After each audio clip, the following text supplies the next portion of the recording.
सुस्वागतम सुस्वागतम सुस्वागतम। नमस्कार विद्यार्थी मित्रों, मारू नाम है हार्दिक प्रजापति। हूँ आप सर्वेનું આપની મનપસંદ યુટ્યુબ ચેનલ મેથ્સ એન્ડ ઇંગ્લિશમાં હાર્દિક સ્વાગત કરું છું। વિદ્યાર્થી મિત્રો, આપણે સ્વાધ્યાય 2.1ના સોલ્યુશનની શરૂઆત કરી હતી, જેમાં આની આગળના વિડીયોની અંદર આપણે દાખલા નંબર 1 અને દાખલા નંબર 2નું સોલ્યુશન જોયું હતું। તો ચાલો એના પછી આજના વિડીયોની અંદર આપણે સોલ્યુશનને આગળ વધારીએ, જેમાં સૌપ્રથમ આપણે જોઈએ દાખલા નંબર 3, જેમાં આપેલું છે 5x + 9 = 5 + 3x।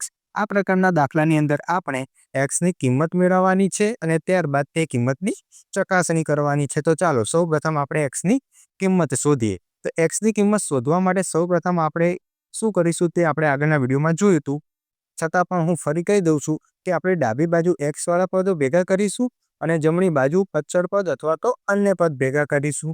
જેમ આ ત્રીજો દાખલો છે, એમાં x વાળા પદ છે 5x અને 3x, તો આ બંને પદોને આપણે ડાબી બાજુ રાખીશું અને 5 તથા 9 ને જમણી બાજુ રાખીશું। તો ચાલો જોઈએ, તો 5x તો ડાબી બાજુ છે જ, તેને લખી દઈશું 5x।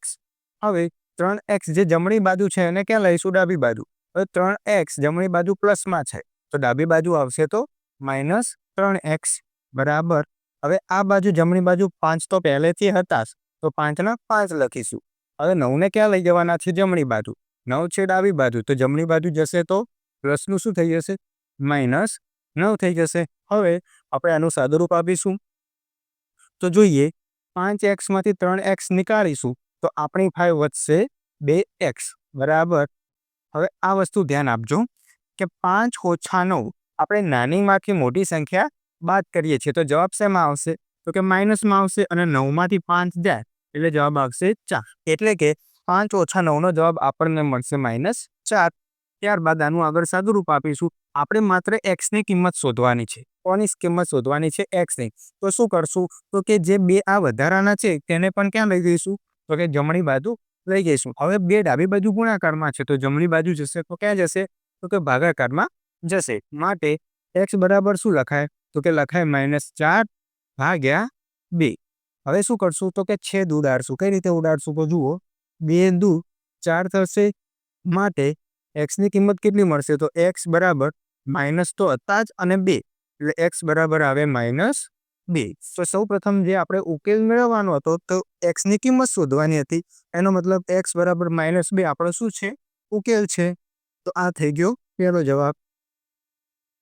ત્યારબાદ વિદ્યાર્થી મિત્રો, આપણે જે ઉકેલ મેળવ્યો છે તેની આપણે ચકાસણી કરીશું। હવે આની આગળના વિડીયોમાં આપણે ભણી ગયા કે ચકાસણી માટે આપણે ડાબાનું પદ લઈશું અને જમણી બાજુનું પદ લઈશું અને તેનું બંનેનું સોલ્યુશન કરીશું। તો જોઈએ, ડાબા આપણને અહીં આપેલું છે, તો આપણે લખી દઈએ પહેલા ડાબા। ડાબા કેટલું છે? તો કે જે બરાબરની ડાબી બાજુનું આખું જે પદ છે તેને ડાબા કહેવાય। તો અહીં છે 5x + 9।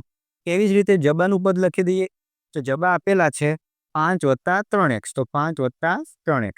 હવે શું કરવાનું છે? તો કે હવે જે x છે બંનેમાં તેની કિંમત મૂકવાની છે। તો ચાલો મૂકીએ। 5x નો મતલબ થાય છે 5 × x, એટલે અહીં x ની કિંમત આપણે છે -2, તો અહીં લખીશું 5 × -2 + 9।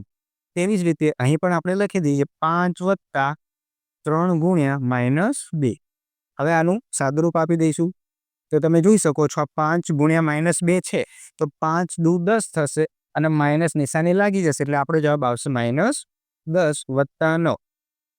ત્યારબાદ જુઓ, -10 + 9 એટલે કે બાદબાકી થશે, 10 માંથી 9 જાય એટલે 1 મળે અને મોટી સંખ્યા 10 અને 9 માં છે 10, 10 છે માઇનસ, એટલે આપણો જવાબ આવશે -1। તો ડાબાનો જવાબ આવ્યો -1। તેવી જ રીતે આપણે જમણી બાજુનું સાદુરૂપ આપીએ, તો જોઈએ, આ 5 એમના એમ, હવે પ્લસ છે તો પ્લસ, 3 દુ 6 અને કેવા માઇનસ, કારણ કે બે કેવા છે માઇનસ, એટલે અહીં આવશે -6। ત્યારબાદ હવે જુઓ, 5 + -6 એટલે શું થશે? તો કે બાદબાકી થશે, એટલે 6 માંથી 5 જાય તો વધશે 1, મોટી સંખ્યા છે 6 જે છે માઇનસ, એટલે આનો પણ જવાબ આવશે -1। તો આપણે જોયું, ડાબી બાજુનું સોલ્યુશન કર્યું તો પણ -1 આવ્યું, જમણી બાજુનું સોલ્યુશન કર્યું તો પણ -1 આવ્યું। આ ઉપરથી શું કહી શકાય? તો હું આટલે લખું છું, આમ ડાબા બરાબર જબા। જે શું છે આપણો જવાબ છે, જે ચકાસણી કરવાનું કીધું હતું ને, ચકાસણીનો મતલબ આપણે ડાબા બરાબર જવાબ સબમિટ કરવાનું છે. તો આ છે આપણો જવાબ. ત્યારબાદ સેમ ટુ સેમ આ જ રીતે આપણે હવે દાખલા નંબર 4નું સોલ્યુશન કરીશું. દાખલા નંબર 4ની રકમ કંઈક આ પ્રકારની છે. 4z વત્તા 3 બરાબર 6 વત્તા 2z. આમાં ચલવાળું પદ છે z. આપણે આગળના દાખલા જોયા એમાં ચલ x આપ્યો હતો, તો આપણે x ની કિંમત ગોતતા હતા. જ્યારે ચોથા દાખલામાં ચલ z આપ્યો છે. કયો છે? z. આપણે કિંમત કોની શોધશું વિદ્યાર્થી મિત્રો? z ની કિંમત શોધશું. તો ચલો સૌપ્રથમ શું કરશું? સૌપ્રથમ આપણે z વાળા પદોને ડાબી બાજુ તથા અન્ય પદ અથવા તો અચલ પદોને જમણી બાજુ રાખીશું.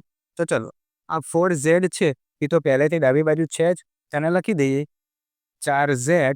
હવે આ 2z જે જમણી બાજુ પ્લસ છે તો એને ડાબી બાજુ લાવીશું તો -2z બરાબર. આ બાજુ 6 તો પહેલેથી છે જ. હવે આ +3 ને આપણે ક્યાં લઈ જઈશું? જમણી બાજુ, એટલે કે -3. પ્લસને લઈ જઈએ તો માઇનસ, માઇનસને લઈ જઈએ તો પ્લસ. આ વસ્તુ આપણે યાદ રાખવાની છે. ચલો હવે આનું સાદુરૂપ આપી દઈએ. 4z માંથી 2z જાય એટલે કે 4 માંથી 2 નીકાળીએ તો 2 રહેશે અને પાછળ z છે એટલે z આપી દઈશું બરાબર. 6 માંથી 3 જાય એટલે વધશે 3. 6 માંથી 3 જાય તો શું વધે?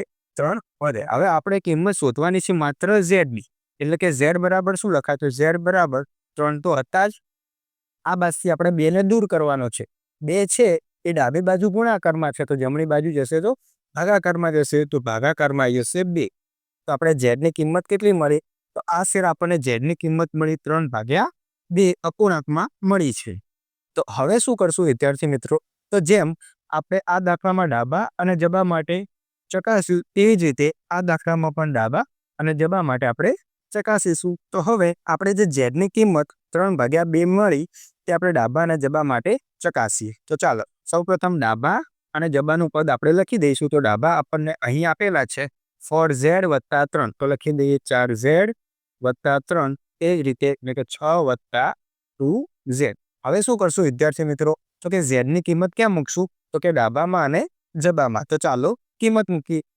તો અહીં લખાશે 4 એમના એમ, z ની જગ્યાએ 3/2 એટલે કે 3/2 વત્તા 3 એમના એમ. સેમ ટુ સેમ જમણી બાજુ આપણે કિંમત મૂકીએ તો 6 એમના એમ રહેશે વત્તા z ની જગ્યાએ 3/2. હવે તમે જોઈ શકો છો અહીં 4 છે અને અંદર છેદમાં 2 છે.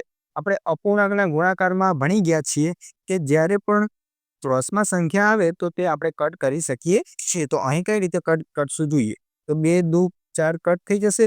હવે 2 અને 3 ગુણાકારમાં છે એટલે 2 તરી અહીં આવશે 6 વત્તા 3 એમના એમ, એટલે કે 6 વત્તા 3 એટલે આપણો જવાબ મળશે 9. એટલે કે ડાબાનો જવાબ આવ્યો 9. તે જ રીતે જમણી બાજુનો જવાબ ચેક કરીએ તો 6 એમના એમ વત્તા, હવે જુઓ આ 2 ક્રોસમાં છે એટલે 2 શું થઈ જશે? કટ થઈ જશે અને 3 નો 3 જવાબ આવી જશે. હવે આ બાજુ પણ 6 વત્તા 3 એટલે કે 9. તો આપણે જોયું કે ડાબાનું મૂલ્ય પણ 9 આવ્યું અને જબાનું મૂલ્ય પણ 9 આવ્યું. તો આ પરથી આપણે શું કહી શકીએ? જેમ આપણે કહ્યું હતું કે આમ ડાબા બરાબર જબા, તો અહીં પણ આપણે લખી દઈશું આમ ડાબા બરાબર જબા. અને આ શું છે? તો કે આ આપણી ચકાસણી છે. આ શું છે? આ આપણી ચકાસણી છે. ત્યારબાદ વિદ્યાર્થી મિત્રો હવે આપણે દાખલા નંબર 5નું સોલ્યુશન જોઈએ. દાખલા નંબર 5ની રકમ કંઈક આ પ્રકારની છે. 2x - 1 બરાબર 14 - x. આમાં હવે ચલ આપેલો છે x, એનો મતલબ આપણે કિંમત શોધશું x ની. તો ચાલો કિંમત શોધીએ. સૌપ્રથમ શું કરીશું? તો કે ડાબી બાજુ x વાળું પદ, જમણી બાજુ અચલ પદ અથવા તો અન્ય પદ. તો ચલો લખીએ. 2x તો પહેલેથી ડાબી બાજુ છે જ તો એને ખસેડવાના નહીં એટલે 2x. હવે -x છે, જમણી બાજુ શું છે? -x, પણ ડાબી બાજુ લાવીશું તો +x થઈ જશે એટલે અહીં થશે +x બરાબર 14 તો પહેલેથી જમણી બાજુ બેઠા જ છે. હવે -1 ને ક્યાં લઈ જઈશું? જમણી બાજુ, તો -1 ના થઈ જશે +1. હવે શું કરશું? તો કે નાનું સાદુરૂપ આપીશું. ચાલો 2x વત્તા x, આ 2x છે અને આ 1x છે. બંનેનો શું છે? સરવાળો, એટલે 2 ને 1 3 થશે અને પાછળ x લાગી જશે એટલે જવાબ આવશે 3x. માટે આનો જવાબ આવશે 3x બરાબર. હવે 14 અને 1 આ તો બધાને આવડે, કેટલા થાય? 15 થાય. હવે આપણે કિંમત કોને શોધવાની છે વિદ્યાર્થી મિત્રો? એક્સની. અહીં શું છે? 3x. એનો મતલબ 3ને હજુ શું કરવાના છે? દૂર કરવાના છે. તો 3 જે ડાબી બાજુ છે તે ગુણાકારમાં છે, તો જમણી બાજુ જશે તો ભાગાકારમાં જશે. તો અહીં લખાશે x બરાબર 15/3. હવે શું કરશું? તો કે છેદ ઉડાડશું. જોઈએ તો કે 3 × 5 = 15 જવાબ મળશે. તો x બરાબર શું આવ્યું? 5 આવ્યા. x બરાબર શું આવ્યું? 5. હું અહીં લખી દઉં છું x બરાબર 5. તો આ શું થયો? તો કે આ થયો આ સમીકરણનો ઉકેલ. સમીકરણનો ઉકેલ જેની ઉપર આપણે બોક્સ બનાવી દઈએ. હવે x બરાબર 5 માટે આપણે ડાબા અને જબા લઈને ચકાસણી કરીશું. તો ચાલો જોઈએ. હવે ડાબા અને જબાનું પદ લઈશું અને x ની કિંમત મૂકીને તેનો જવાબ ચકાસીશું. ચાલો સૌપ્રથમ આપણે લખીએ ડાબાવાળું પદ. તો ડાબામાં આપેલા છે 2x - 1, 2x - 1, અને જબામાં આપણને આપેલું છે 14 - x. હવે આમાં આપણે x ની કિંમત મૂકીએ. ચાલો 2 × x એટલે કે 2 × 5 થશે. 2 × 5 - 1. એવી જ રીતે આ બાજુ કિંમત મૂકીએ 14 - x ની જગ્યાએ ડાયરેક્ટ 5 મૂકવાના છે. ચાલો હવે સાદુરૂપ આપીએ. જુઓ હવે આપણે ડાયરેક્ટ સાદુરૂપ આપીએ છીએ. 5 દુ 10 થશે. 10માંથી 1 નીકાળીશું એટલે જવાબ આવશે 9. તો ડાબાનો જવાબ આવે 9. હવે જમણી બાજુ જોઈએ. 14માંથી 5 જાય તો કેટલા વધે વિદ્યાર્થી મિત્રો? 9 વધે. આ તો બધાને આવડે છે. તો જોઈએ ડાબી બાજુ પણ 9 જવાબ આવ્યો અને જે જમણી બાજુ હતો એનો પણ કેટલો જવાબ આવ્યો? 9. તો આ ઉપરથી આપણે શું કહી શકીએ? તો આપણે અહીં લખી દઈશું આમ